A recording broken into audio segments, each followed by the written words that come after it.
So again, good afternoon to all my grads here that have joined us today. So the one thing that you all have in common is that you all have taken a course with Sami, either the Trading the Pristine Method course with Pristine, the prop trading program at Pristine, or as it's integrated into T3 Live, either T3 Technical Strategies or Mega Prop. So you all do have that same foundational core in common. And tonight is a special presentation only for grads. This is open to only graduates of those specific courses, so it will be a little bit more in depth as far as the education is concerned. And like I said earlier, I also have a special announcement that I will be getting into in a little while, maybe about the next half hour or so. So I'll hand this over to Mr. Sami Abusaad, who will get this presentation started. Again, if you have any questions, please feel free to field them in the questions box. We will be attending to that throughout the presentation. The recording will be available for you tomorrow. You can also email in at info@t3live.com. If you have any additional questions for the recording, specific requests, we can send it to you. Otherwise, you will get it tomorrow. So make sure Mr. Abusaad is ready. He is ready, and we are ready. So enjoy your evening. I'll talk to you again in just a little while. Here is Mr. Sami Abusaad.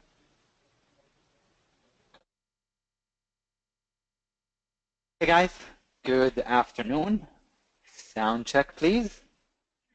Thanks, Amber.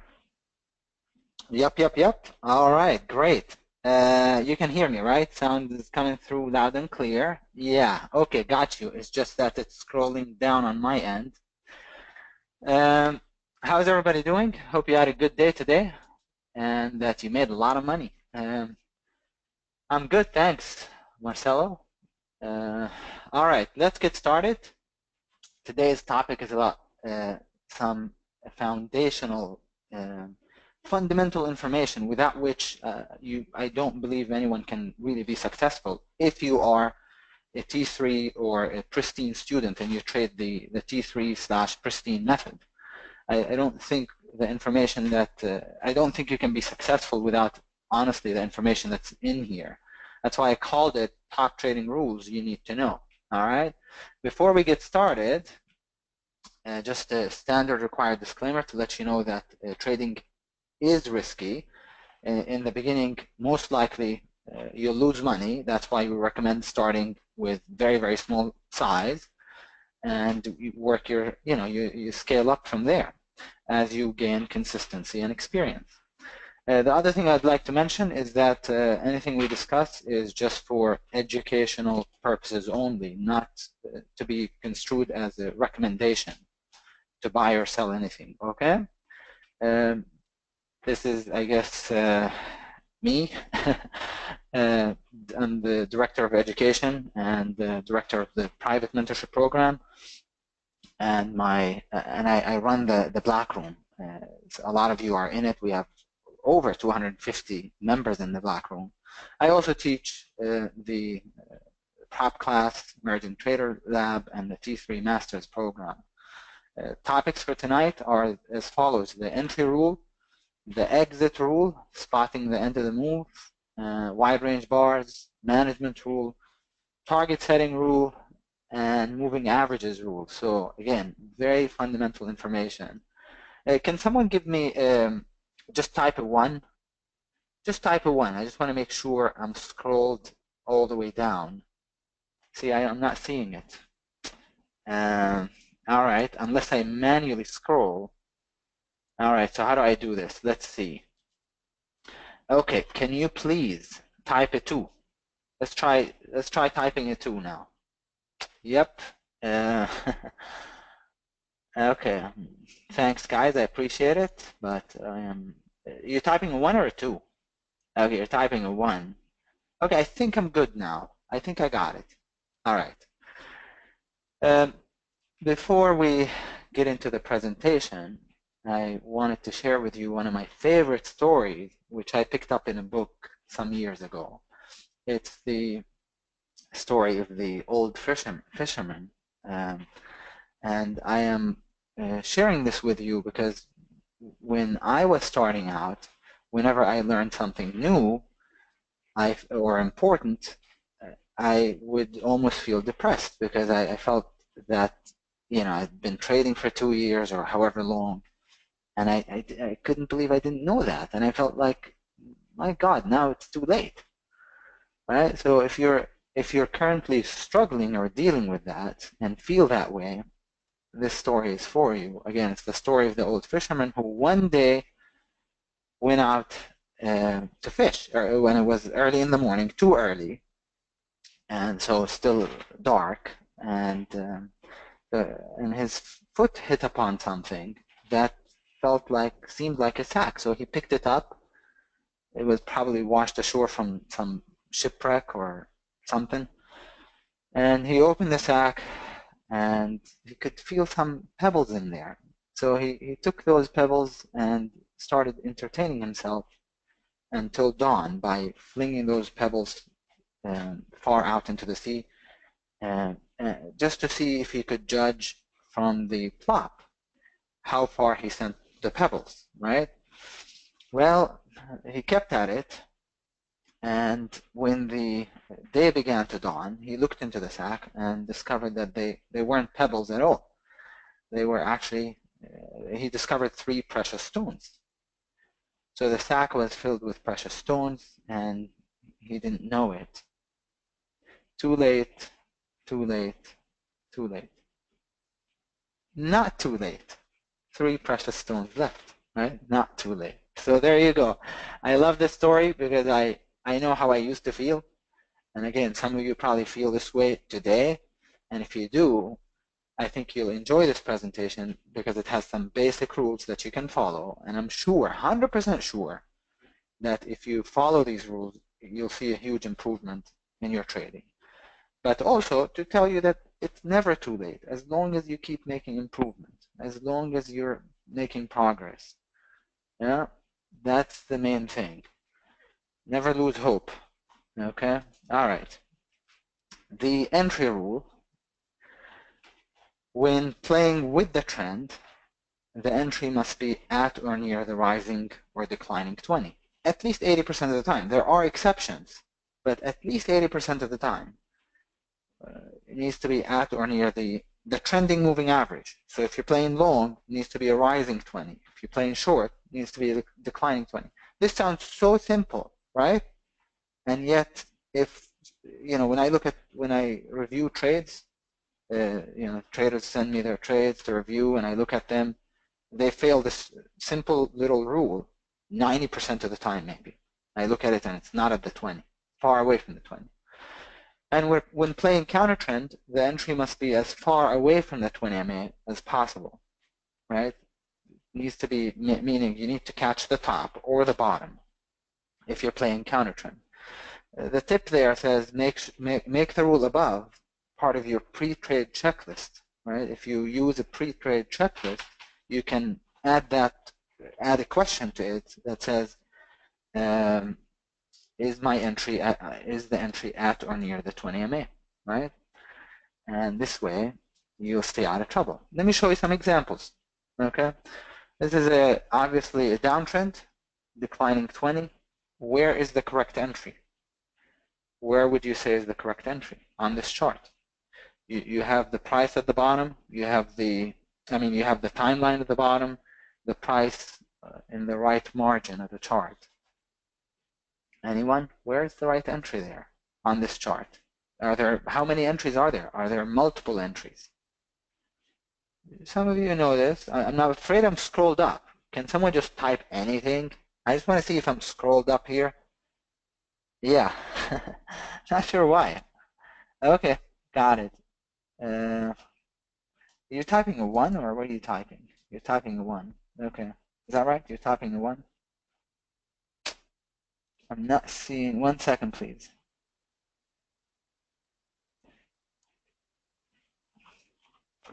Not seeing the answers. Can someone type let's just say type yes. Just type a yes. Let's just type a yes. All right, thanks, guys.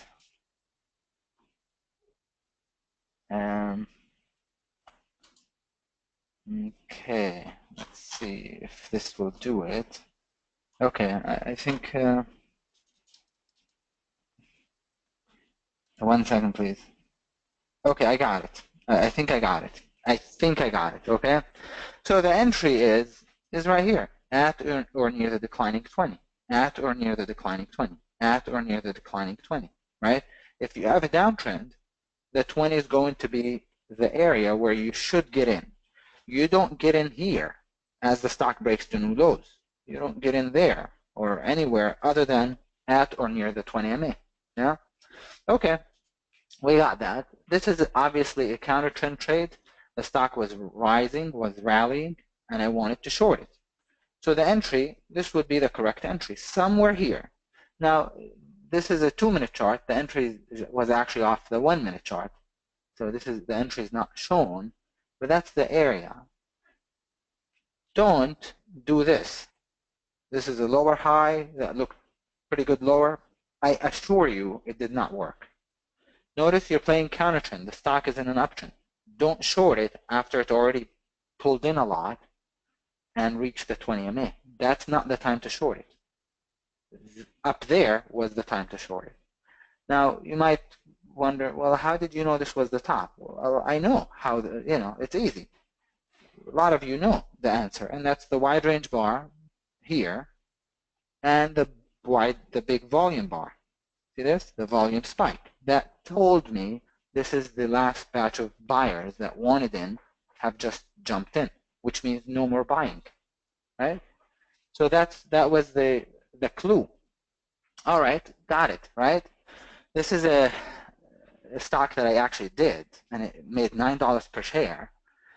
But in, if you look at it, notice where, if you try to short it on the breakdowns away from the 20 MA, right here, as the stock broke to new lows, short, right?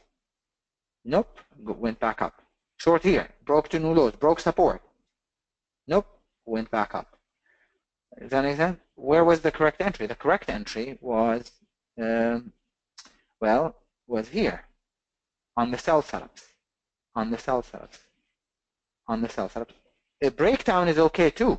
This is the 8-period moving average. The breakdown off the moving average is okay too. I don't have a problem with breakdowns as long as they are off the moving average. Whether it's the 8, I use the 8, the 20, and the 200.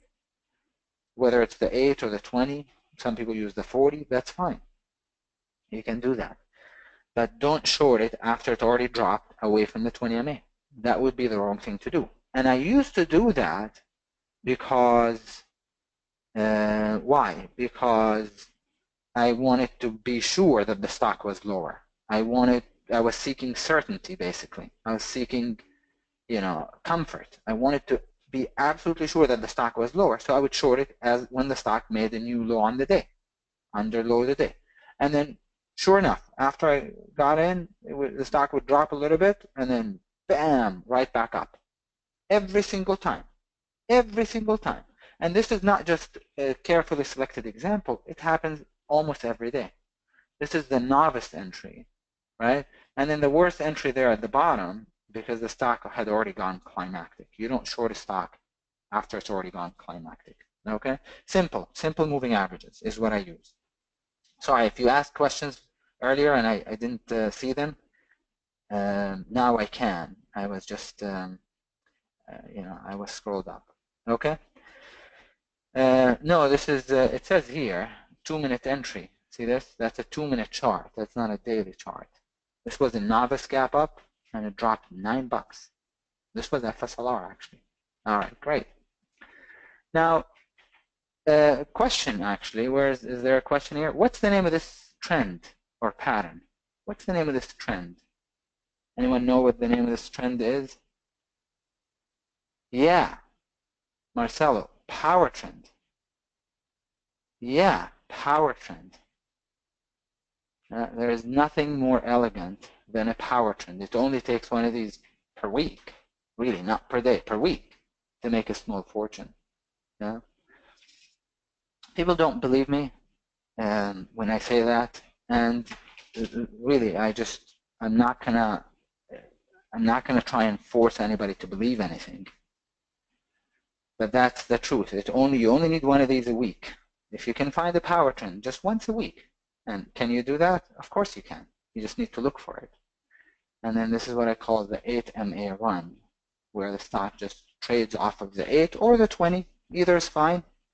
And then you just need to figure out a way in. If need be, as I often say, fall in. If need be, fall in as long as it is at or near the declining 20 or 8, whichever moving average the stock is respecting. Notice, by the way, the breakout failure right there, breakout failure, and then which led to the secondary sell-off.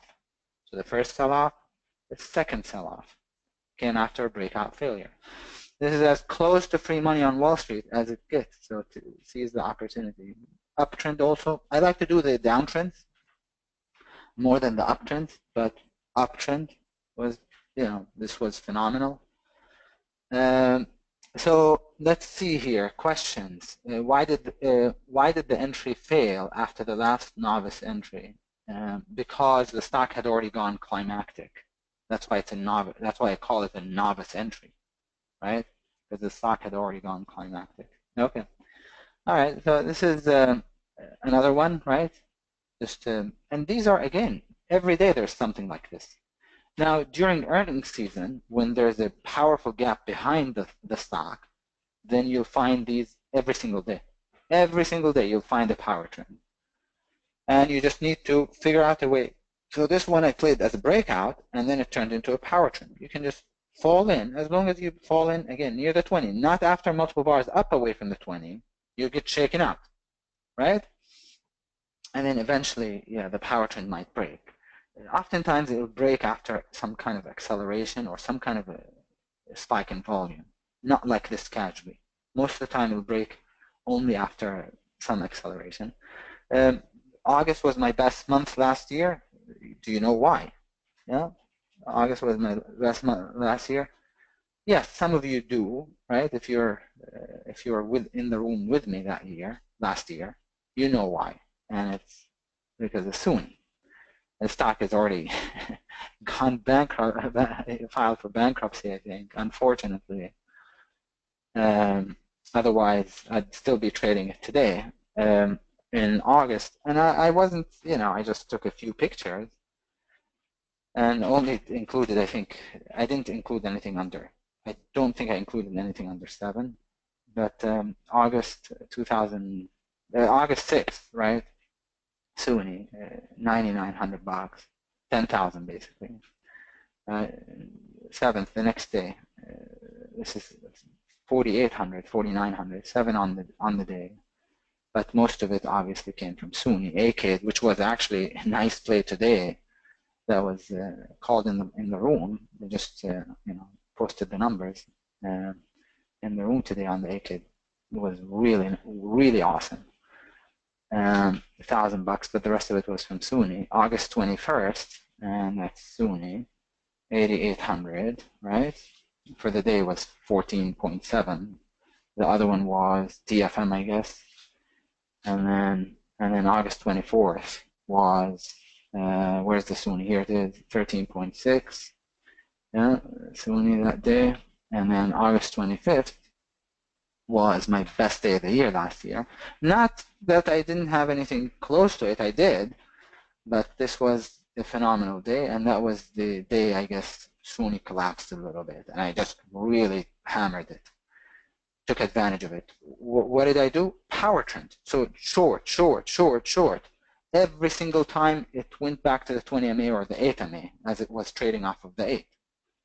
Shorted the heck out of it. And then that day I was actually away from my desk for 2 hours because I had an emergency, or my girlfriend's dad was having an emergency. So I didn't actually trade the whole day, and that was the result of it. And as you can see, I ignored everything else almost, and just did the Sunni. Yeah. So in 5 days, Sunni made 82, and that's only in August. I didn't actually include other days. Here's some days from like September, October. That's 85 in 7 days. And and these are non-Sunni related, because at that point, Sunni had bottomed. This is 91 in 8 days. I don't have the symbols because I was using an old version of Sterling, which doesn't show the symbols, unfortunately. And, so this is 21K, right? This is 17. That's 91 in 8 days. Okay, any questions? Was the amount from add and reduce to increase the size? Yeah, there was. I mean, I would get in with, I would start off with, let's say, 10,000. And then as soon as I saw the plays is following through, I would go to, I could go up to 30. But I don't think I had anything more than 30. I know for a fact I didn't do anything more than 30,000 shares. Now, some people say, well, that's a lot of shares. Yes, but that's a lot of money also. Meaning, if you trade with 500 shares, you can make money, but you're not going to make 45,000. That's for sure. Does that make sense? So, and it's a small stock. It was like an $8 stock, I think, at the time, or $6, something like this. So I would start off with 5 or 10, and as soon as I saw that it followed through, I would add to it. And then I would cover once it dropped away from the 20. I didn't keep the share size the whole time. I would cover once it dropped away from the 20, and then on the rally and the sell setup, I would short again, and just do the same process, right? Same process every day. I mean, every day, but also every minute. What else? Other questions here. Let's see. If the buy setup is on gaps are far from the 20 MA. Okay, the question is, buy setups at the open are on gaps are far from the 20. Yes, they are. That's okay. But the moment the 20 MA catches up to the stock, to the price, then you have to follow that rule. But initially, right at the open, due to the gap, the stock will be far away from the 20. That's fine. Then you can trade it without the 20 MA being there. But as soon as it gets there, then you have to now be aware of that rule. Okay, what else? Let's see. There's too many questions, unfortunately, meaning I don't know where to start. Let's see. Do I call these in the room? Some of the power trends, good question there. Who asked? Do I call? Some of these plays are not, I mean, I can't call them in the room, but most of the time, 90% of my trades are called in the room. Sometimes it's too fast. I can't call it in the room. But if I'm on the mic, you bet I'm calling it in the room because I'm on the mic. Sometimes I'm not off the mic, and I can't put it in quickly enough. So, all right. So what else? Did the entry fail? Okay, we talked about that. All right. Are you setting a volume rule? What's that mean? A volume? Oh, like a volume rule, meaning if the stock is not trades, let's say under 1 million shares, then I can't trade it. Yeah, I mean, I'm not, you have to. It's not. I don't have a specific rule that says if the stock is only done, it averages, let's say, 1 million shares, then I can't scalp it. I don't have a specific rule like that, but I'm not an idiot. You know what I mean?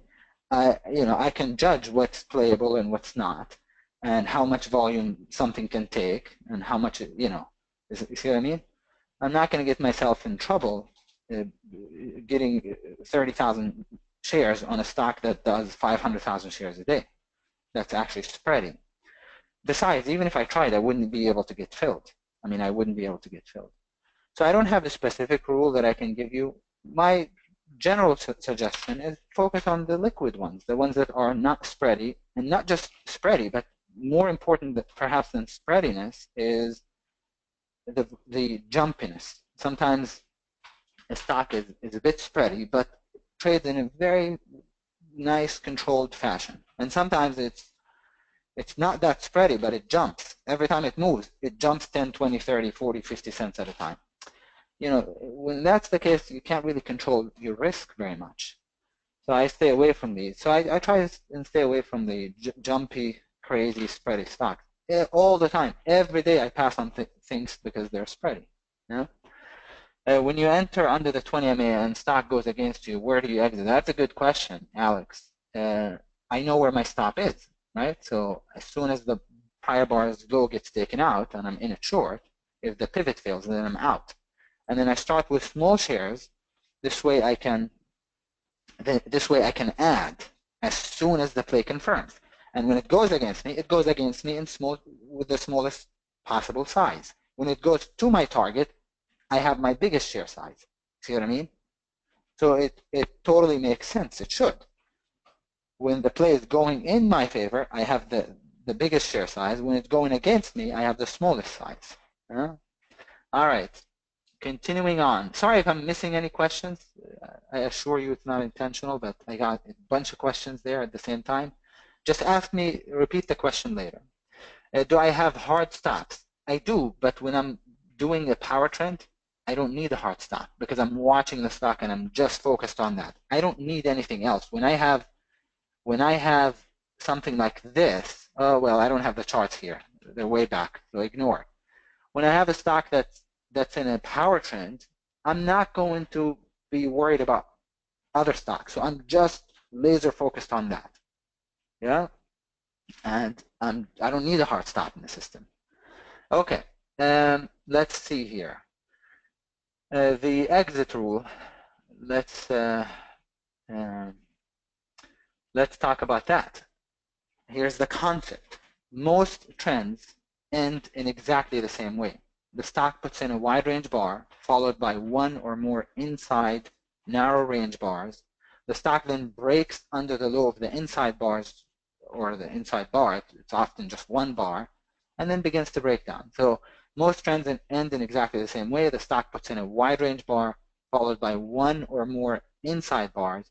Then the stock breaks under that inside bar's low and begins to break down. This is what I call the breakout with no follow through, and it is how 90% of all trends end. It is also how most breakouts fail. Let me show it to you. This is the picture. This is the picture. You have the base, you have the breakout. It looked great, nice wide range bar, igniting, big professional volume, and then you get an inside bar. It doesn't have to be in an inside bar. An inside bar means it stays within the range of the first bar. It can be up here too, but as long if you get a doji bar like this or a small bar, always raise your stop to under the inside bar's low. Now, when I say that, sometimes, I raise my stop here and then it takes it out by a little bit and goes back up and I get shaken out. Okay, it happens 10% of the time. Most of the time, if this second bar's low gets taken out, it will fail. The breakout will fail. And I don't mean the stock will fall apart like this, but it will pull in enough to take out the base's low, to basically stop out, to stop you out, and then might go back up, but without you. It'll have stopped you out. Right? Let me show you what this looks like. Well, let's read this first. I was going to say, let me show you what this looks like on a real chart. Now you know how to eliminate most breakdown failures. And if you actually get nothing out of today's class and you just get one concept, I'm going to share with you a number of concepts. Let's just say you get one concept, then it will have been well worth your time. I assure you of that. Because this is fundamental information, without which I can't make money. I assure you, without which I can't make money. So now you know how to eliminate most breakout failures, spot the end of a move, meaning the end of the trend, and trail your position, or start a new one if you want to go counter trend. Let's take a look at some examples. Let's say you were in the stock short. Where would you exit? Let's say you were in it short. It's going nicely in your. Now the truth is, after this wide range bar, I will probably go bar by bar, right? And be out here. But if not, notice the breakdown. And the stock is down a lot. And what was the breakdown bar followed by? A doji bar. Out right here. Yeah, out right there. Now, let's say you were in the stock long instead of short. I mean, isn't this like a gorgeous breakout? Look at the shakeout right there. Look at the igniting wide range, igniting bar. Igniting volume at the bottom, and followed by what? I told you it doesn't have to be exactly an inside bar, but it's a no follow through bar, a small bar. It's not another big green bar. It's a small bar. Raise your stop right here. Put it right here. If you're out, you're out. And because most of the time, your stop is going to be down here and you're going to get stopped out. Right? That's what happens most of the time. And sometimes, again, I get out right here, I make a little bit of money or out break even, and then the stock goes back up without me. Happens, but I just know to follow this rule almost no matter what. Now, when I say that, keep in mind, if you're just entered into the stock core long, and this is a 5-minute chart, and you're playing the monthly chart, and you try and follow this rule on the 5-minute chart, that's wrong. That's a misapplication of the trade, on the wrong time frame, right? So we're talking about the time frame that you're trading. You don't get into, let's say, a weekly buy setup and then you go to the 1-minute chart to look for that breakout failure pattern. You have to keep things in perspective, right? Okay, great. The additional notes, the exit rule is not a strategy. You cannot just apply it in a vacuum. You have to look at multiple time frames. The exit rule applies to daily charts in swing trading in the same exact way as it does to intraday charts. However, if you don't heed the message, the consequences can be a lot worse in swing trading, because this is what happens in swing trading. You get in it on the breakout, looks good, right? And then you get the no follow through bar. I'm out right here. And then just we'll see what happens. Maybe it sets up later. I'll get in it. I'll get back in it. If you're not out here, 22% gap down, right? And the market gave you the chance to exit. You just didn't really read the message of the market in this case. A breakout looked good, right? No follow through, out. If you're not out here, the third bar, look what happened the next day. And then we say, oh yeah, I didn't know there was going to be news on the stock. Well, the market gave you the heads up. This breakout was failing. Get out right here. Or was showing that it wasn't following through. Yeah, same with this. And if you look at your daily, your charts, just any time frame, but daily charts, because they're, it's easier to see on the daily chart because it's the moves are bigger, so it's easier to see this breakout failure. Just go through 100 charts. You don't need to go through 1,000, just 50, and see. Just go to the beginning of the trend, how the trend started or how the trend ended, and see. Most of the time, this is how trends start and end. Again, sometimes they fail for no apparent reason. I mean, I was in it swing long. This looked absolutely perfect. Absolutely perfect. And out here, if not, out where? Here. Right? And then it went down to $4. You see what I mean?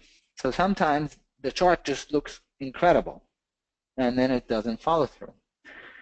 And then this one, sometimes you can also get in short if this was a climactic weekly, monthly charts, right, on the breakout failure. This one frustrated me because I tried to short it. I tried to short it 3 different times, and it failed 3 different times. Yeah, it went back. And then how did it set up? It broke out to new highs. It cleared the resistance, and then no follow through. And then from there, in a week or two, it had already lost almost half of its value. So because it was climactic. Take a look at this breakout. This was NUS. Loved it. In it long. I mean, I don't want to exit after, I'm in it long. I don't want to be exiting the next day. It looked perfect. It's hard to find something that looks good, this good, right? And in this case, it actually never really trailed except here on the small gap down. So you give back the gain. But if you didn't take it, take a look at the gap down, right?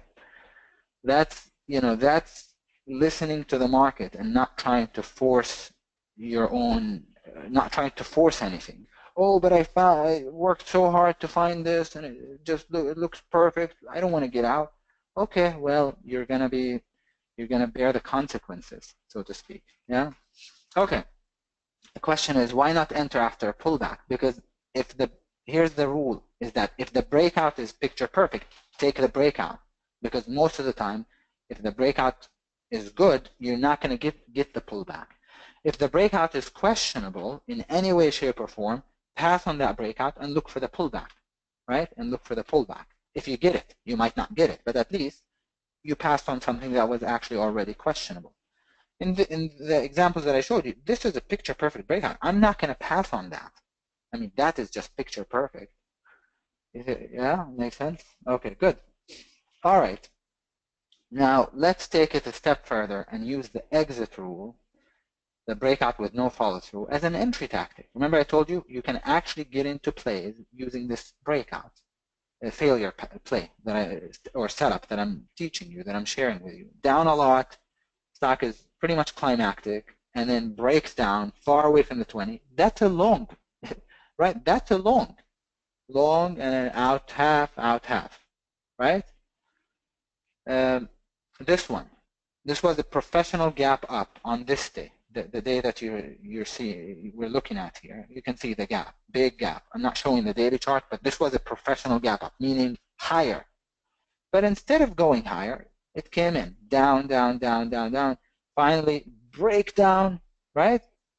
No follow through. In it long, as this was also a T3 buy setup. This is one of the patterns we teach. But again, down, down, down, down, bases a little bit, breaks down to shake everybody out of it, and then long. Stop, entry here, stop right there. And right to target. Right to target. Yeah. Now, if you think you understood this concept, just to make sure we're all on the same page, which one of these was a valid breakout with no follow-through? Which one of these would you say was a breakout with no follow-through? The first, the second, both, maybe both. And I know the second one is the one that worked, but yeah, see, everybody's going to say the second one because it's the second one that worked. But no problem.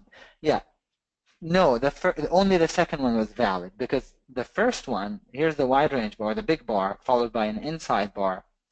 No, it has to come after a base, right? So only after a base. And then if you get the breakout and no follow through, then you can kill it. But only after a base. And if we go back, you'll see there's always has to be a base, right? Some kind of a base, even if just a couple bars. Base, breakdown, just going back here. Well, you know, base, breakout, right? Base wasn't such a great base, but still always only if it comes after a base. This tactic that I'm sharing with you is applicable only if it comes after a base. And you can use it as an entry, or you can use it to kill the play if you're in it, to kill the play. Got it? All right. All right, let's continue. We talked about this. We said, you know, the first one did not come after a base. Right? This one did come after a base, so only the second one is valid. Okay.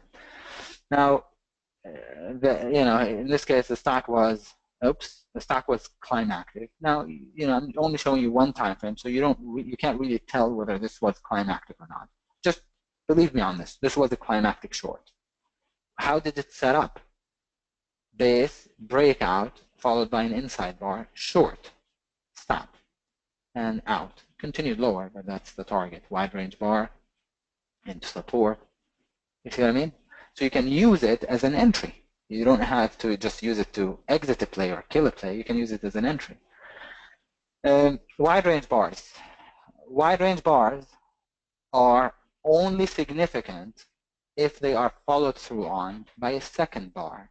Know that one bar events not followed through on tend to eventually produce strong opposite moves. So wide range bars are only significant if they have a follow through. If you were, you know, if you were looking at a chart like this, what would stand out to you? I mean, what stands out about this chart? Anything at all? This chart. Stock obviously was in a severe downtrend. Anything stands out about it? Volume, wide range green bar, volume, green bar. So what about the green bar?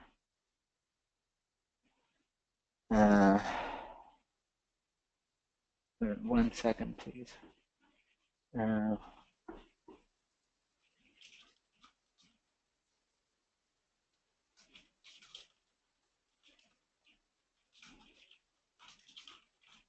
Okay.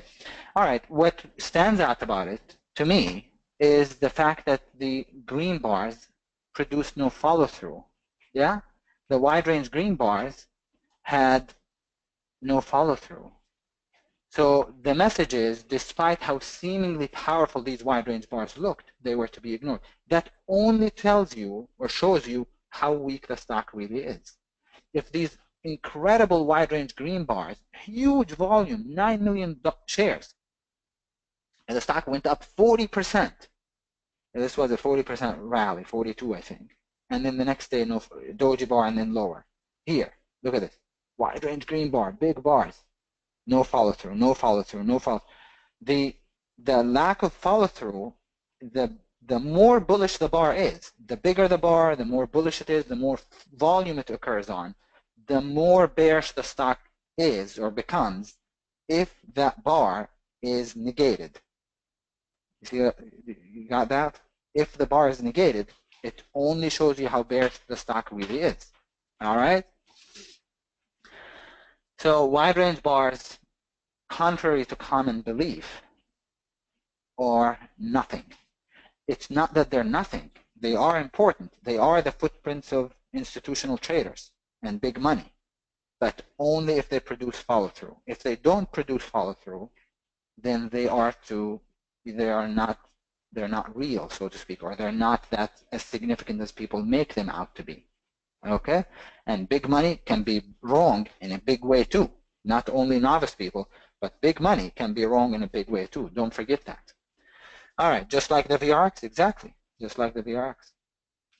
All right, look at the Qs just a while ago. Produced a wide range bar here, biggest volume we had seen on a green bar for months. And of course, it was into the declining 20, into resistance. So it didn't really look good. But the lack of follow through on and the eventual negation of this wide range green bar produced a drop that wiped away 5 months worth of gains in 5 months. So again, the negation of the wide range green bar is a strong message, right, of how bearish the stock or the market is at that time. And in 5 days, wiped away 5 months worth of gains. And that's precisely why I like shorting more than playing long, because shorting, I think, to me is things fall a lot faster than they go up. Yeah, a lot faster. I'd like to, I guess Amber's ready to come on for just a minute or two. So we'll take, I need a break, we'll take a break, and Amber would like to come on and talk to you. Now, I think all of you are familiar with Amber. She's someone I've worked with for over 6 years now. She's a counselor, a trader specialist, so make sure to reach out to her if you have any questions or need help. She's really one of the most hardworking individuals I've ever worked with, and is always looking out for traders. So just reach out to her, yeah, if you have questions. And she's going to be coming on the mic for just a couple minutes, and I'll be back to wrap it up. Okay? We have a lot more material to go over. So Amber, whenever you're ready, if you're ready. Thanks, Sami. I'm ready. Hey guys, I'll give Sami a breather real quick, let him get something to drink. And as I told you earlier, I do have an announcement to make. A lot of you may know Sami has done this for us before when we were at Pristine. He hasn't done one here yet for T3. He did actually one over the summer, but it's something that we tested out. They love it. It had great response, so he's doing it again. And this is something that no one else currently at T3 does, is an in-person event. So Sami will be, let me pull this up to get you a little bit more information. He'll be doing a live in-person 5-day mentorship.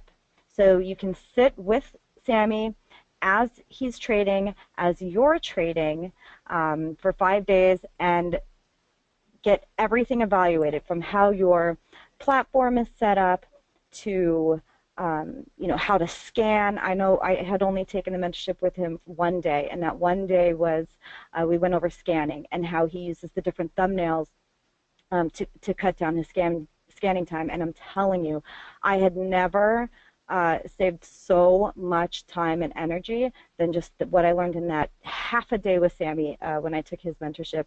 This is by far one of the more popular graduate events. You do have to be a graduate of one of those courses, either Trading the Pristine Method, T3 Technical Strategies, or one of the prop programs, in order to attend. So everyone has the same foundational background. We don't have to catch people up on basic strategies like a breakout or a 1-2-3 or what, you know, a PBS.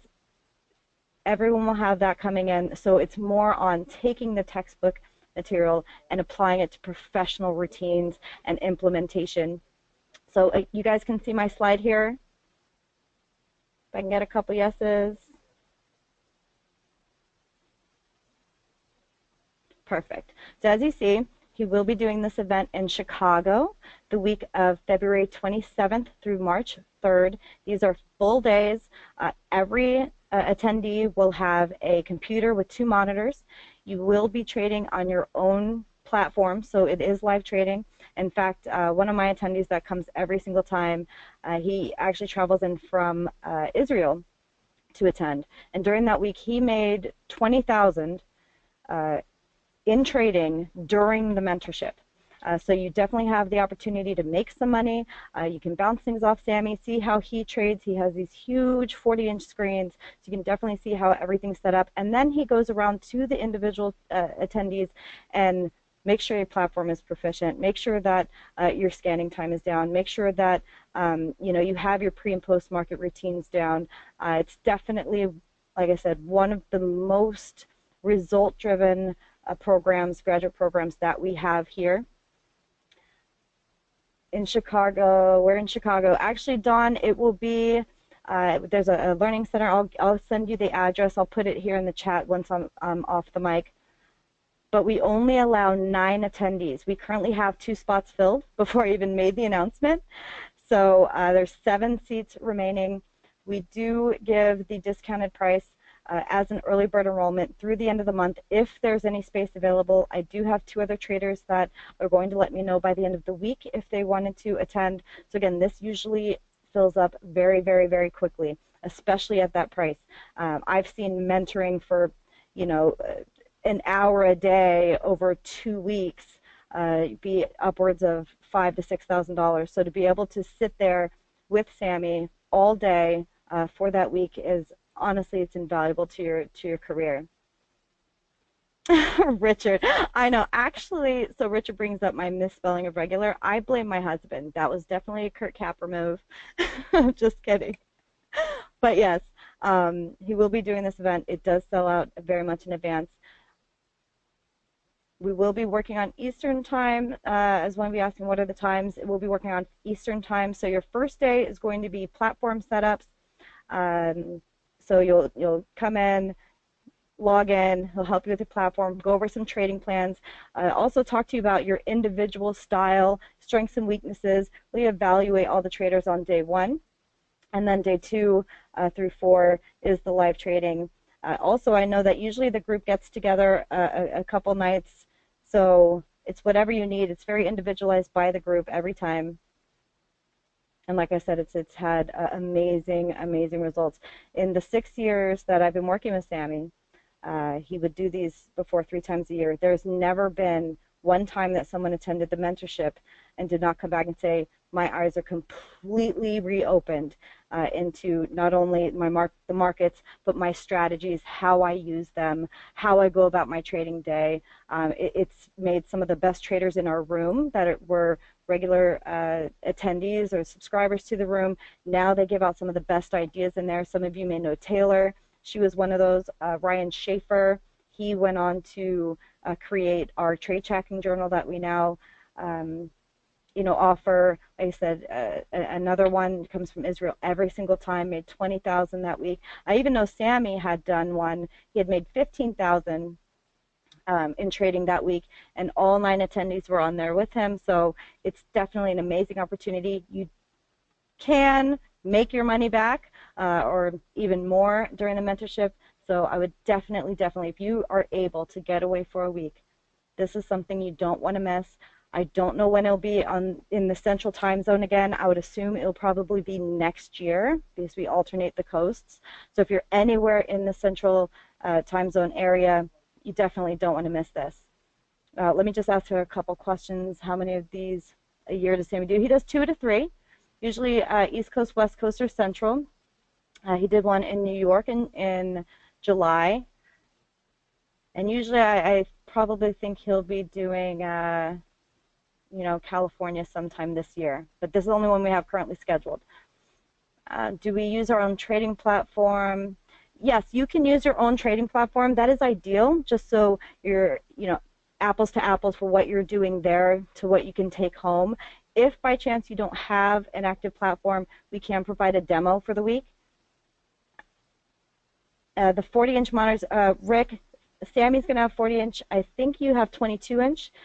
And yes, every attendee has a computer to use, and 2 monitors are provided for you. Great question.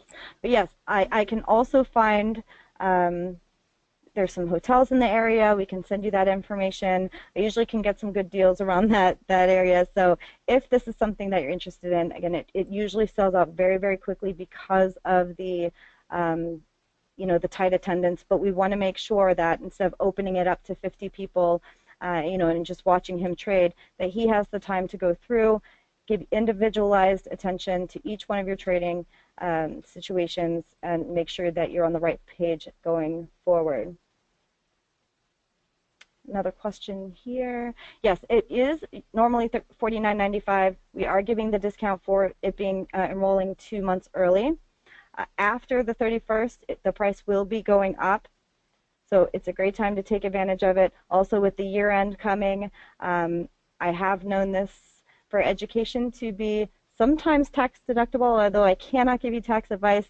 It is something to look into, way to finish off the year.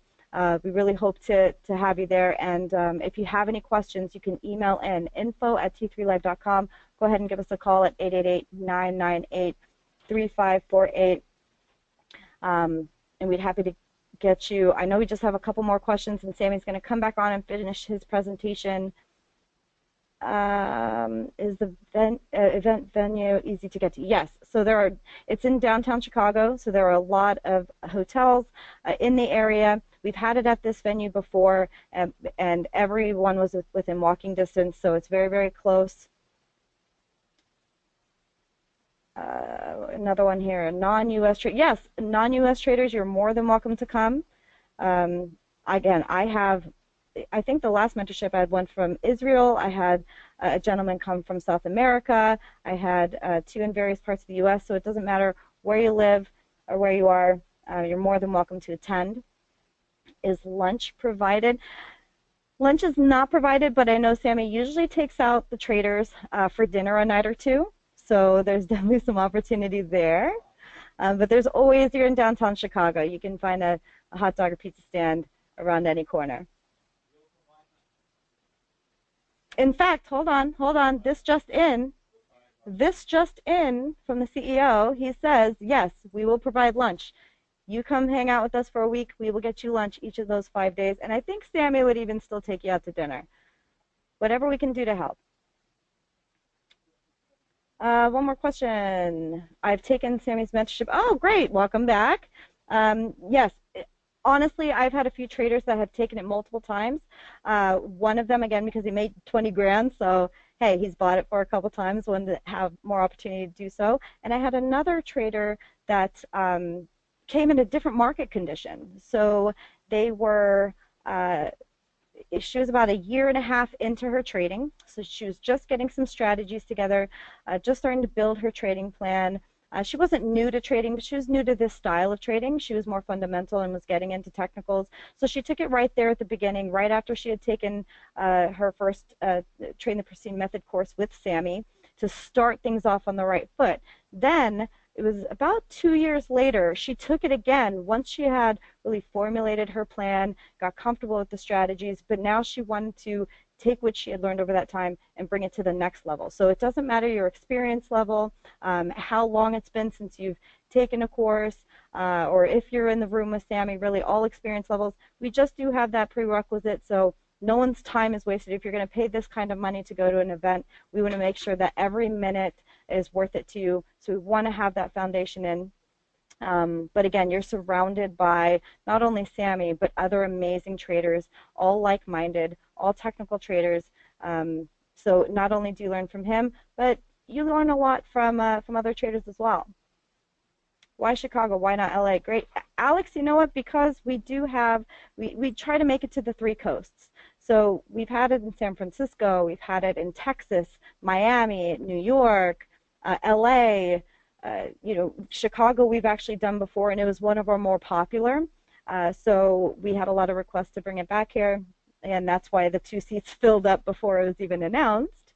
But it's been a great venue, and even the airfare and hotel stays seem very reasonable in Chicago versus LA. All right, so if you have any more questions, Michael, that is great. I cannot wait to answer this question. What he asks, Mr. Michael Peanuts, are the people who attend these nice? Traders can be a little aggressive.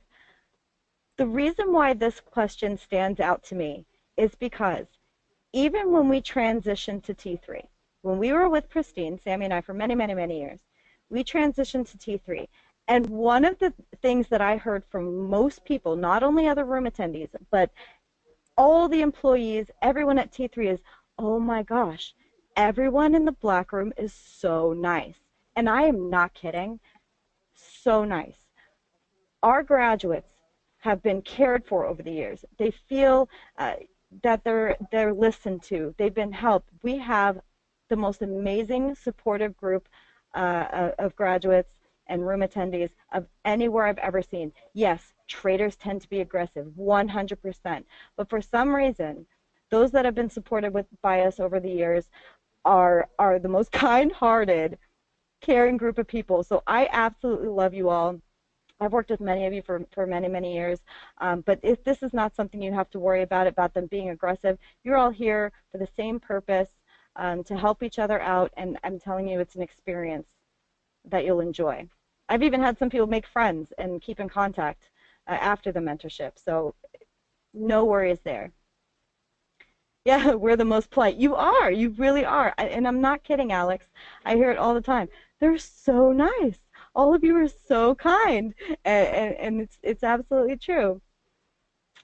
Is this the only time that it'll be available this year? Chris, I think he may be doing another one. It's not on the schedule yet. He may be doing one more this year. I'm not sure if it's going to be in New York or if it's going to be in California, but I assume that he'll be doing one more this year in one of those 2 locations. Again, that's not quite on the schedule yet. Same question for Ron, yes. Knowledge is power and relieves anxiety 100%. How fast do they sell out? I may have to wait till January before I commit. Honestly, Michael, it ranges. Usually it's completely sold out a month and a half in advance. So by January 1st, there may be space available. I can't guarantee it.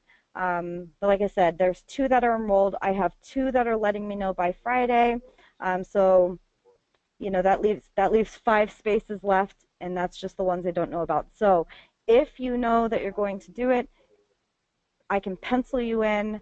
If you need to make your payment, in the first week or 2 in January, we can work that out. But if you at least commit, say, yes, I'm going to do it, but I'll pay you by this date, we'll make sure that you have a seat. But if it's full, it's full until the next one. So yeah, I think I think about that really quickly.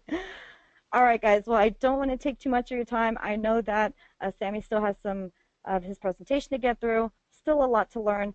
But if you have any more of these questions, please type them in. I'll answer them for you as we go through.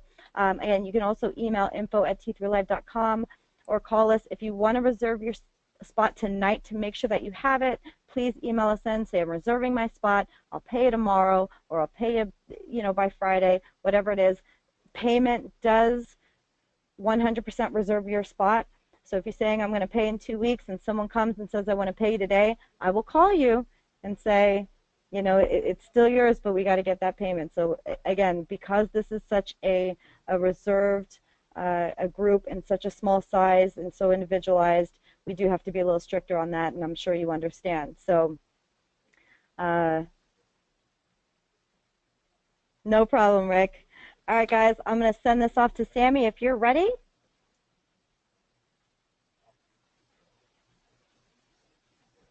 All right, he's coming on, guys. So thanks once again. If you have those questions, put them in there. And here is Sami. Hey, Amber, thanks a lot. Can you enable my screen sharing when I'm able to project again? 1 second, please. All right, there we are. Just 1 second. And should be seeing the slide. So you guys can see the slide, right?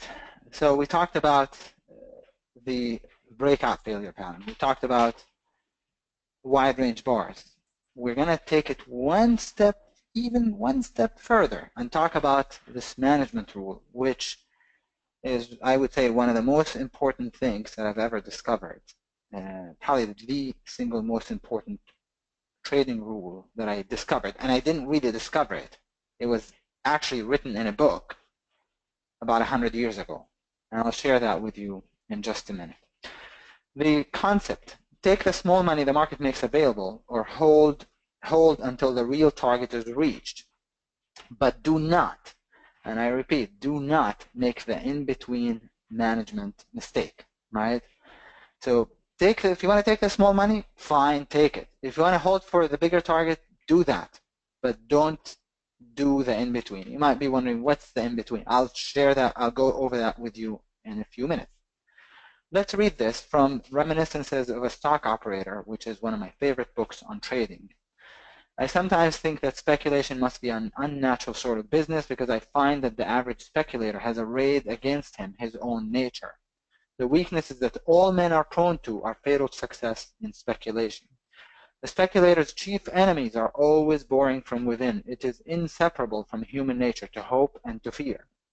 In speculation, when the market goes against you, you hope that every day will be the last day, and you lose more than you should had you not listened to hope, the same ally that is so potent, the success bringer to empire builders and pioneers, big and little. And when the market goes your way, you become fearful that the next day will take away your profit, and you get out too soon. Fear keeps you from making as much money as you ought to. The successful trader has to fight these two deep-seated instincts. He has to reverse what you might call his natural impulses. Instead of hoping, he must fear. Instead of fearing, he must hope. He must fear that his loss may develop into a much bigger loss, and hope that his profit may become a big profit. It is absolutely wrong to gamble stocks the way the average man does. And he goes on to say, I've been in the speculative game ever since I was 14 years old. These are incontrovertible statements. You know, there's more to it. This is actually from, again, one of my favorite books on trading. And it's from pages, this passage is from page 114, pages 114 and 115 actually. When I read it, I was on a plane from Chicago traveling back home to where I live in San Francisco, and I could tell there was something in there. I could tell there was some insight, incredible insight, but I just didn't understand it. I couldn't make out what he was talking about. And many, many years later did I understand, before I understood what it actually meant. No matter how you look at it, trading is 100% psychological. Now, let's think about it. So remember what he said, that when the stock is going in your favor, that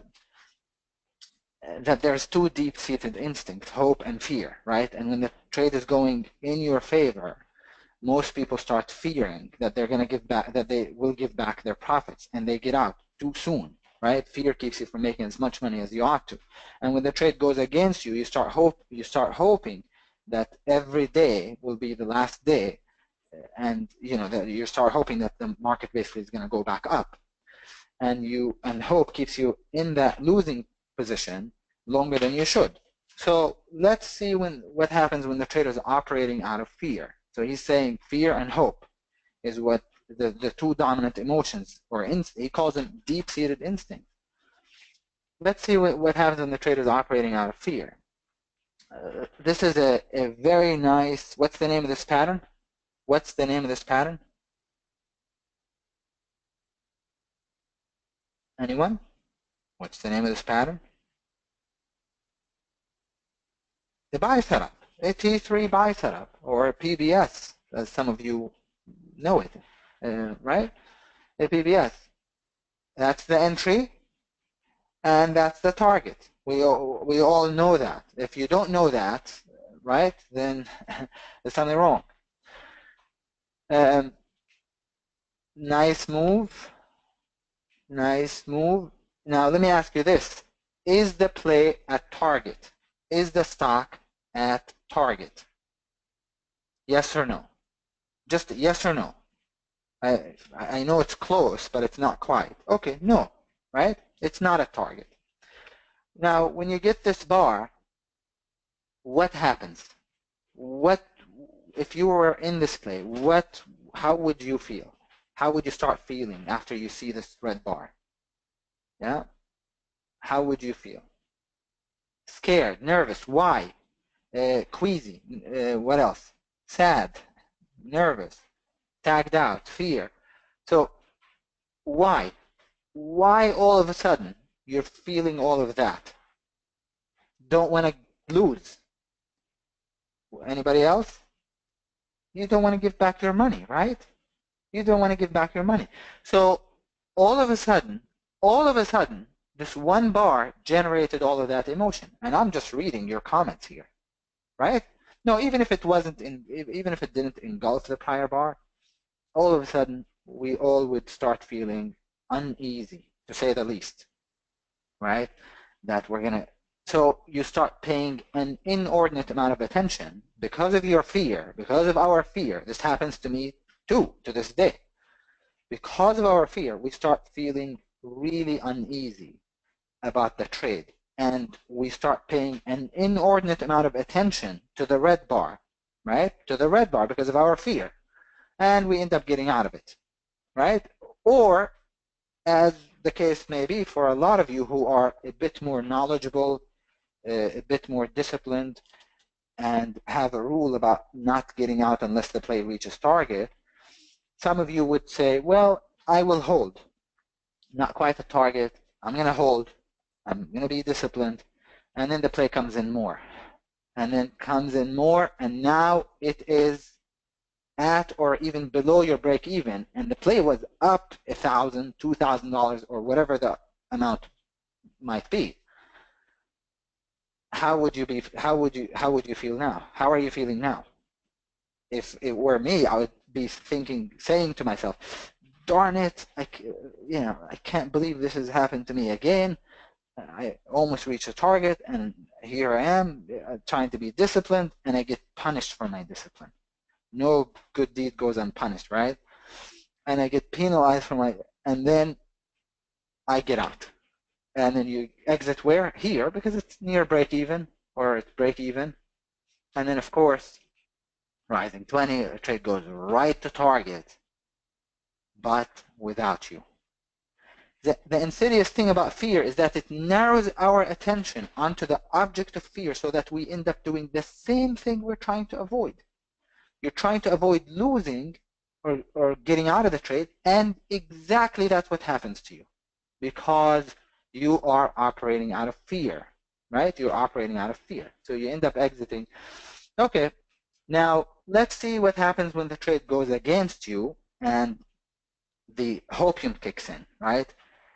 Hope, right? That's what, what's his name? Jesse Livermore said, when the trade goes against you, you start hoping, right? You start hoping. This is the same buy setup, except in this case, it failed. And let's say you're one of those novice people that don't take their stops. Now, why in the world, why would anyone still be in this play? Why would you still be in this play? There's only one answer. And the answer is you're hoping. Yeah, you're hoping that it's going to go back up. And so you end up staying in a play that longer than you should. And now you get your prayers answered, so to speak. Is answered, so to speak, right? You get what we're hoping for, the green bar. because it takes you out of your pain, right? And then of course the stock has already failed. We have a lower high, a lower low, and so it continues lower. And if you're still in it, you're really now panicking, and then hoping, okay, higher, and then of course, and then when you get out, let's read. When you get out of the trade, you feel petrified. You feel shocked that you never even noticed the downtrend. Again, fear limits our perception onto the object of fear, making most everything else invisible. I used to do this, and then when I got out of the trade, I would say, oh my God, I didn't even notice the downtrend. I cannot believe I didn't even notice the downtrend. And it's not that I was stupid, it's because I'm operating from either fear or hope. And Edwin Lefevre, or that's the name of the author, Jesse Livermore says, you have to reverse what you might call his natural instinct. Instead of hoping, he must fear. Instead of fearing, he must hope, right? He must hope that his profit may become much bigger profit and fear that his loss may become much bigger loss, right? That's what he said. And that was 100 years ago. Now, nobody put that in charts. And I mean, I'm a technician, so nobody put it that way for me. So it was very hard for me to really understand what he was talking about until I put it in, in charts like this. And then it occurred to me that when the trade is going in my way, I have to watch for that fear of giving back my money. When the trade is going against me, I have to kill hope, immediately kill it. There's no place for it. When the trade is going against me. When the trade is going for me, I'm going to be hopeful, sure, for a huge profit. That's how you end up with a $20,000, $30,000, $40,000 day. Yeah? But don't let fear take you out of your profitable trades. And don't let hope keep you in your losing trades. Kill it right away. That's why it's often said that traders eat like birds and, pardon my French, S-H-I-T, like elephants. When they make money, they make small money. They eat like birds. And when they lose big money. Right? Does that make sense? So this is the management, or the in-between management. This is what I call the in-between management method. It's also the most common mistake that aspiring professional traders make, because they're trying to be disciplined, right? They're trying to hold, and they end up getting out right here. And then how many of you have had this happen to them? Right? How many of you have experienced this? 100% of you, probably. 100%, including me, of course. Including me. Yeah? Now, novice people actually are better off than aspiring professional traders, because they probably get out right here. They will always 100% of the time get out right there. That's why they make small money, but they don't, when the trade goes in their favor, when it goes against them, they lose huge. Professional or aspiring professional, inexperienced professional traders, they always make small money, and they always also lose small. Novice traders make small money and lose big. That's the only difference. Yeah, that's the only difference. So you got to get out of this rat race, this vicious cycle. Okay? You got to get out of it. And I just wanted to give you kind of a few pointers here. Solution. Understand thoroughly how fear and hope cause a lot of problems. They prevent you from reading market information objectively, make you act on impulse rather than hard logic, make you lose self-confidence to always act in your own best self-interest. If I fall for this, then I'm not going to trust myself anymore. I'm not going to be able to trust myself to on the next trade, that I'm going to manage it and do the right thing. Does that make sense? So you end up losing self-confidence. Okay, so understand how fear and hope operate in you. We all have them. We all have them. You just need to build awareness, cultivate awareness. Number 2, accept the risk before putting on a trade. Not accepting the risk is actually how the vicious cycle begins for most traders. Okay, not accepting the risk before putting on the trade.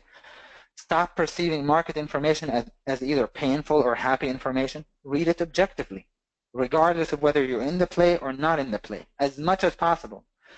You can maintain an objective state of mind by monitoring the stream of thoughts. That's why people that have some awareness, self-awareness, make for good traders. You can video record your trades and maybe go back and review. That might help you. That's a tip. I used to do that. It's very, very time consuming, but it was very helpful to me. And finally, know that your losses, if you are, if you have the education and you still continue to make this mistake, know that your losses are the result of your attitude and not much else, really. Let me read this quote to you. This is one of my favorite quotes of all time, written about 3,000 years ago. And when I picked it up, I said, oh my God, this is totally applicable to trading. When I found it in a book. When an archer shoots for nothing, he has all his skill. If he shoots for a brass buckle, he is already nervous. If he shoots for a prize of gold, he goes blind. He's out of his mind. He sees two targets. His skill has not changed, but the prize divides him. He cares. He thinks more of winning than of shooting, and the need to win drains him of power. It's the same guy, the same archer, right? But when there's a reward attached to it, a prize attached to it, he's no longer the same guy, right? The same archer. So that goes to show you attachment to result, to a specific result, is a recipe for disaster. The best traders that I've ever met were the ones that had a carefree state of mind when it came to money. It's not that money didn't matter to them. It's not that they didn't have bills to pay and families to take care of.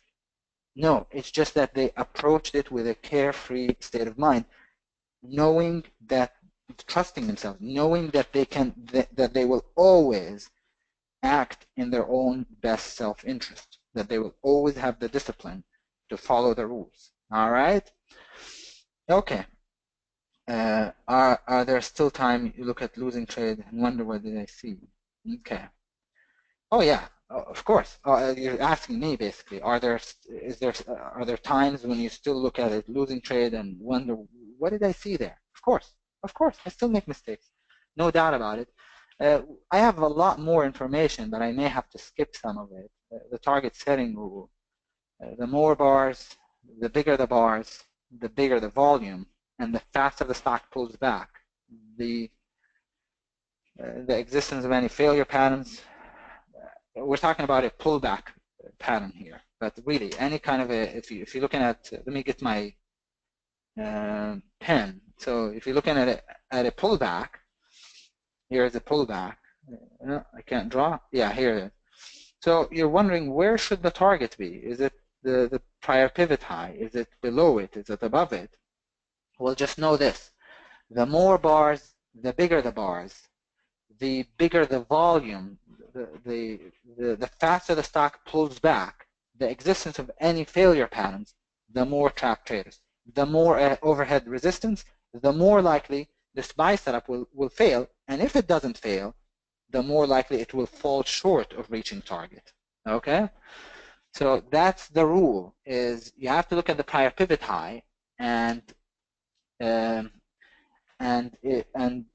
evaluate it based on, again, the number of bars, the size of the bar, the volume that the pivot formed on, the way the stock pulled back, how fast did it start from a wide range bar. That's indicative of institutional selling rather than normal profit taking. The existence of, if there's any failure patterns, that's how you get a rounded top, by the way, if there's any failure patterns. And then think twice before taking that play. So when it comes to target picking, what are the two words to always keep in mind? I'll just go ahead and tell you what these two words are. Trapped traders. The more trapped traders, the more likely the setup is to fail. The more likely the setup is to fail. Some examples of strong topping patterns: square tops, rounding tops, climactic tops, double tops. Can you think of any other topping formations? Yeah, of course. There's plenty more. These are just the more common ones. Yeah, more common ones. Let's see here. I am going to probably, let's see, how do I do this? Skip a little bit some of this information because I got too many slides left. 1 second. I'm not sure how to do that. 1 second.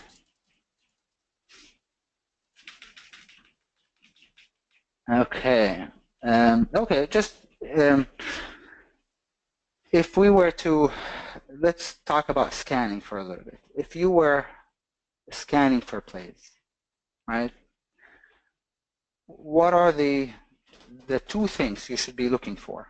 What are some of the just two patterns that I would be looking for? You should be looking for. Anyone? What are some of the patterns that you would look for? It's on the slide, by the way. It's on the slide. Trends are not patterns. What patterns are we looking for? Ronald, also trends. Trends are not patterns. I don't look for trends. Now, sometimes I do if there's if it's like it's showing extreme relative strength or weakness. The patterns that I look for when I'm scanning are either pullbacks or bases, right? Or a variation, but either pullbacks or bases. A strong stock oftentimes will do me, just finding a really strong trend will do me no good. Will do me no good because it's gone by that time, unless it's, again, a power trend. But the two primary patterns to look for are either pullback type patterns, buy setups, sell setups, or breakout type patterns. If you're thinking long, the stock must be above a 45-degree 20 MA and above the 200. Okay, the stock must be, unless you're thinking a climactic short, then it doesn't have to be above the 200 or the 20 MA. But if you're thinking long, the stock needs to be above a 45-degree rising 20 and also above the 200. That tells you that the stock is intrinsically bullish, that it's bullish on the larger time frames as well. The stock has no resistance or support to the left, void, and best if the stock is gapping. The stock has momentum, not red, green, red, green. You want multiple red bars, multiple green bars. And don't forget, this is not a proverb, this is what I say. Sideways all day, stay away, right? If it's sideways all day, unless it's on a gap, stay away. The stock has enough reward to risk, R to R, enough. And lastly, don't ignore your intuition, your feel for the stock in the next likely move. Most people dismiss that. Without that, I can't actually trade, without my intuition. Now, intuition doesn't mean trying to be psychic or something like this. It means you got to develop a feel for the stock. If I don't have a feel for the trade or for the stock, I can't take it. I don't know how to manage it if I don't really develop a feel for it. And I was told, to ignore that doesn't matter. No good trader ever does that. You have to develop a feel for it. So let's take a look at some thumbnail charts. Let's start with the upper left here. Tell me if you like it long or short. See, do you like it long, short? What do you guys think? Any of these charts look good to you? No. Short? No. All right. Anybody else? Look, moving average is going through price. Tells you no momentum. This stock is sideways all day also. Remember what I said? If it's sideways all day, stay away. What about here? You're just scanning and you came across the stock. Do you like it long? Do you like it long? Right here. See that one breakout, maybe 1, 2, 3 higher into resistance. Maybe it's clearing resistance. Yeah, 200 above. What did I say? It has to be above the 200. Has to be above the 200. What about down here? Do you like it maybe short or long? Right here. You're just scanning and you came across this. Would this be of interest to you? No, why not? Yeah, sideways. Moving average is going through price. No momentum. And it's not a short, it's under the 200. And this is sideways all day. We said stay away. These are just randomly picked charts. I didn't really select anything fancy. What about this? Do you like this short? How about the first upper left corner? You like a short? No, yes. Maybe. Okay. El Desta. Yes. Fabio. Stewart, yes. Yeah, that's not bad. That's not bad. Looks okay. Under the 200, nice declining 20. What's one thing that's not good about it? What's one thing that's not good about it? By the way, somebody just said beginning of the power trend. It's true, but it's not. It's also not true either. You're not going to get a nice power trend from a stock that didn't gap or didn't do anything that didn't have a powerful event. So this is like a power trend, but it's not going to be a power trend. Okay, not very close to the 20. It is very close to the 20. It really couldn't be any closer. The one thing that's not good about it, and the reason why I would stay away from this 100% of the time, is exactly no momentum. There's no momentum. Means energy, means power, means, right? That's what it means. There's no momentum. It's barely moving. So stay away. Okay, got it? Sideways all day, stay away. Moving average is going through price. Also, as the long, it's under the 200, so don't do it. What about this? Under the 200, but looks okay, except that it's under the 200. Now, if you see a stock that's under the 200 and you're thinking about playing it long, that's fine, but you got to check the 60 minutes, because oftentimes what this means is that the stock was in a downtrend, and after a rally like this, it's going to be at the declining 20 on the hourly chart. See, it actually was in a downtrend. So this is probably in a downtrend on the hourly chart, and now it's probably bumping into that declining trend. So you got to check the hourly time frame. Otherwise, this looked okay. This is garbage coming into the prior low. So it's not a short, flat 20, right? Not a short. Let's take a look. What about this first one up top, upper left? You like it long, short? Long. Yeah, Alex is saying perfect. There you go. Good. That's not bad. A base, breakout. What's one thing, if you can think of just one thing that's not good about it, what's one thing that's not good about it? Now, I'm just giving you some education. These were randomly picked, these charts. I don't care what charts they are, they're just randomly picked. Yes, and somebody actually got it. The 20 MA is flattening out. It's basically the moving average caught up to price. That's where it should have broken out. It didn't. So now you get in it, and it's a sucker move. You get in it, and it immediately comes back down.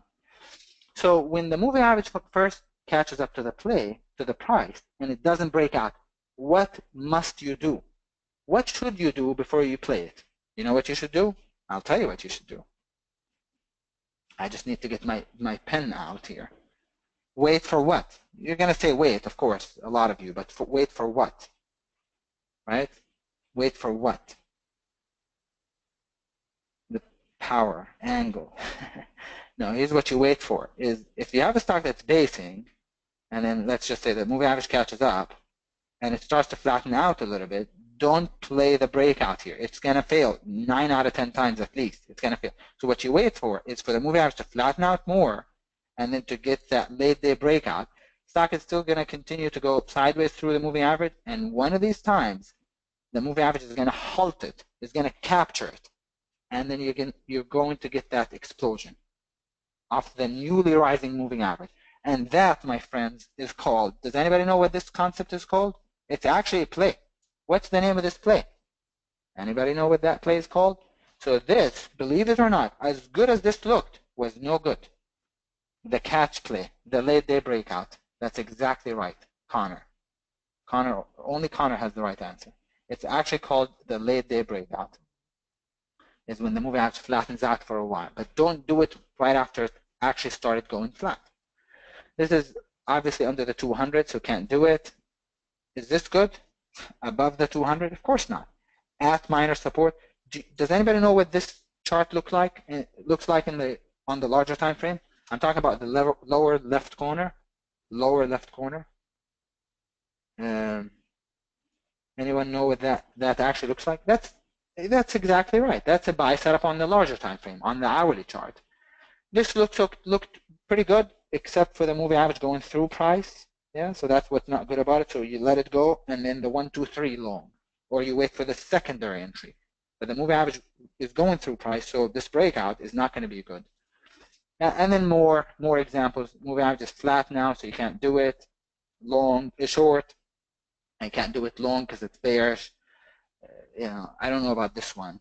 Up a lot all day, and then maybe higher, but I doubt it. Too sloppy. This looks good, but no momentum. Red, green, red, green.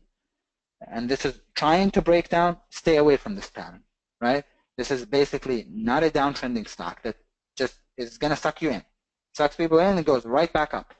It's that initial, the first time that the uptrend fails, most of the time it gets bought right, it goes right back up.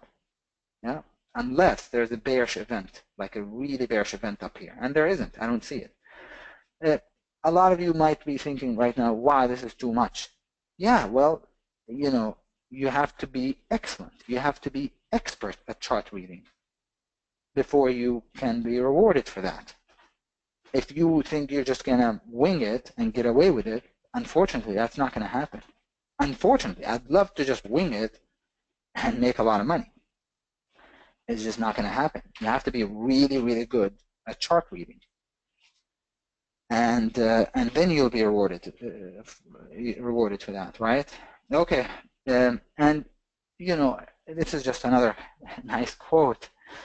I love inspirational, motivational quotes. I've missed more than 9,000 shots in my career. I've lost almost 300 games. 26 times I've been trusted to take the game-winning shot and missed.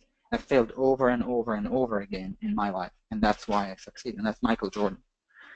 So you build on your success, on your failures. We don't build on our successes. We build on our failures. We use them as stepping stones, right? Every day almost, I have a little failure, or I have, right? Almost. You build on it, and you use it as a stepping stone. So never lose hope. Always stay positive, right? Be motivated, self-motivated, yeah, self-driven, and that's truly if there is a secret to success, that would be it, at least for me, because I got nothing special, no special talents that I can brag about, and you can see I'm just really tenacious, I'm really driven, and I'm passionate about this. I love this. I'm not gonna give up, right? No matter what. That's the kind of attitude that you need. Amber already told you that I'll be doing the mentorship, so it's truly an incredible experience. Talk to anybody that attended it. It's an incredible experience where we cover every single topic. I'm not going to read everything that's on the slide, but it's just an incredible experience, and it's in person. This is the exact room that we will be in. This is from last year. I did it in Chicago in October of last year. So this is the same exact room we'll be in. You can see the intimate setting here where traders are watching exactly what I do every single step. This is my swing account. This is my day trading account. These are my thumbnail charts. These are my multiple time frame charts. This is the market, my daily watch list, my trade execution level 2 screen. And this is what I'm projecting for the room. So, you know, you get to see what happens behind the scenes, so to speak. And it's just extremely powerful. Every student gets 2 monitors like that. They're not as big as mine, but the goal is not to, you know, to come to the mentorship so you can make $1 million. The goal is to come to the mentorship so you can take advantage of the information that I'm going to share with you and the experience. But don't worry about having somebody asked about, do we get 40-inch monitors? No, you don't. These are actually my own monitors that I ship them out there because they're 4K monitors. They give me a lot of pixels, basically, high resolution monitors. But you can see it's a very intimate setting. There's a lot of lecturing, but there's also a lot of just trading together. You know, again, an intimate setting where you can congregate around me and see exactly what I do. This is actually the 21st. That day this is the results for that day. Okay, and I had 8 students around me. Notice I didn't have any huge trades, but they added up. Right, this is that day, 21st, and then let's see, just having some fun, right? And then a couple of days later, bam, another 9,000, 10,000 in this case, dollar day. This was October. I was just going to show you this. This is my statement for November. I just, you know, covering my account number and address. Notice the reason why I'm showing this is because I was very proud of this. Was my favorite month of the year, November of last year, because it was I didn't have a single really huge day. I didn't have a single day where I made like 10 or more. And yet at the end of the month, I ended up, I think, $58,000, $59,000. That's pretty awesome. Averaged 3K after tax, after commissions, certainly not after taxes, and after all fees, you know. And then, just go ahead and show you December. Look at December, 3,000. I mean, 3.7, 4,000 almost, right? Yeah, not every month is going to be a huge month. I took 2 weeks off to, just to spend time with my mom before Christmas, and then December is a slow month. So, okay, January, that's, again, you can track the, so 113 to 171, 171 to 174.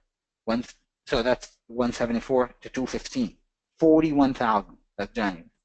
February, 215 to 259, 44, I think. Is that right, the math? 44, 43? And then, and then I withdrew the balance. And I have more I can show you, but I need to get to the mentorship schedule. You can email me for this if you want, but this is the schedule for the mentorship. Every single minute is used, right, for education and for trading, either education or trading. We do have some breaks, like a lunch break where we go out all together to lunch, right, and just incredible stuff. How to set up your workstation like a pro, how to write a trading plan. That's just day one.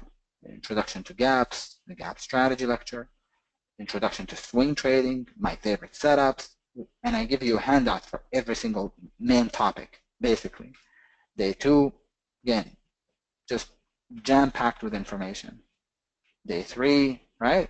Every single day, review morning organization, how to establish a morning bias and what to look for. So how to analyze and establish a bias for the afternoon, a team exercise, relative strength and relative weakness, the value of relative strength and relative weakness, post-market review, how to create a daily and swing watch list, and just, again, it is truly incredible. And always sells out, so just if you're interested, it really doesn't cost much, given what you learn in it and the incredible experience that it is. It just doesn't cost that much at all. And then you spend the whole week. It's not an hour or 2 or 3 days or 1 or 2 days. It's a whole week. So if you're interested, just reach out to Amber. There's only, I think, 7 seats left. It might be 5 by the end of this presentation, right? And I trade live. I open my own account and I trade live. Okay. That's it. I skipped a lot of stuff, unfortunately, because we're running way out of time. We're running out of time. So I skipped some slides. Maybe next time I'll share some of that more information with you. But that's what I got. Out of curiosity, did you trade the shippers when they had the crazy run a few weeks ago? No, Cornell. That's a good question. I did not, because I don't do crazy stuff. I really truly don't.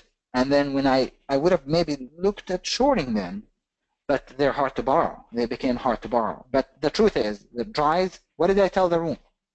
Guys, room people, what did I tell you drives would be trading at once it opened, when it got halted? $10. Didn't I say that? $10. It went down. I was actually joking a little bit. I was saying that, it might go down to, and it got down to $10. And it closed the day, I think, at 8. So I don't do that kind of crazy stuff. That doesn't mean I won't go for it when the opportunity is there. I will. But when something that trades, moves dollars, not pennies, and trades with 50-cent spread, I'm not cut out for that. Some people might be, but that's not for me. I don't really do any crazy stuff at all. All right. Okay. Could I repeat the mentorship schedule? So let's go ahead and take a look. Yeah, so day 4, again, you can get a copy of this. I have the outline. Here's day 1. We might, not be able to do one of the, I was thinking day 1 is, the first day we meet each other. So the gap strategy is typically on day 2. I'm trying to squeeze it in day 1, but it might have to wait for day 2, or the other way around. But every single topic that you see on here will be covered, every single one of them. And again, to me, this is just, it doesn't get any more powerful than this. And if this won't cut it for you, honestly, maybe, and there's no shame in that. Maybe you're not cut out for trading. Now, I'm not saying that you should go home and immediately start making the big bucks. No, but I just mean, if after this is it. This is it. If this doesn't, if this won't cut it for you, then I honestly think nothing else will. Because this is a week-long, and sometimes people say, well, yes, I agree, this was it, but I want to repeat it. I want to take it again. Sure. As Amber said, last time I had a student that, he's taken the last 3 in a row. And had a $20,000 day. So the guy thinks probably, hey, I trade big size. One nice day at the mentorship pays off for all of that. Okay, fine. So that's fine. I have a funny story to tell you. I had a $15,700 day on one of the days, on one of the mentorship days, and we were walking down to the car to go to lunch, and one of the students just ran to there was an SL 500. Went right, my car was parked right next to it. That was in San Francisco, and I drive an Audi, and a nice Audi, but it's not an SL 500. And he went right to the SL 500, thinking that was it. Because the first day of the mentorship, I made 15K. All right. Okay. So thanks, guys. Appreciate you sticking around until the end. And just remember, the material presented is not to make you trade more frequently or more aggressively. It's to make you a smarter, more knowledgeable trader. Should be more successful trading the strategies presented in this workshop, seminar, with the knowledge that you've gained. Thanks, guys. I hope you enjoyed it. And if you have any questions, don't forget, reach out to me. Here's my email address. Good night, everyone.